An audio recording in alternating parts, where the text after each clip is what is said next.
Thank you, Chair.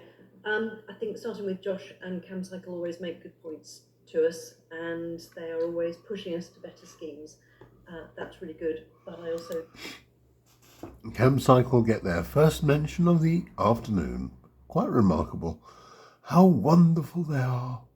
Read the first word pretty much, which is glacial, and we have to accept that imperfect is still hugely better than what we have now, and we're trying to make some progress.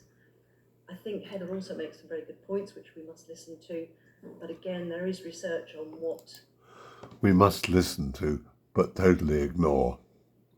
Is best practice for these junctions. We know we've got to compromise to get all users happy with what we are proposing. There are very definitely different types of cyclists. I would love to train many of them. In particular, Too bloody right there are. We've got children and middle-aged, sensible people like me trundling along quite happily, and then we have first-year students who we really do need to train in cycling technique. I quite often And get them to have some bloody cycle lights as well. I used to tell them off and claim that they must be first-year cyclists, not anything later than that.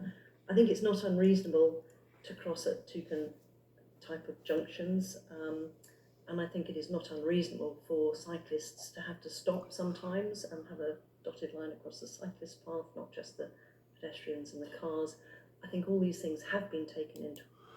So in that case, why did the GCP end the Milton Road cycle lane with a pedestrian crossing?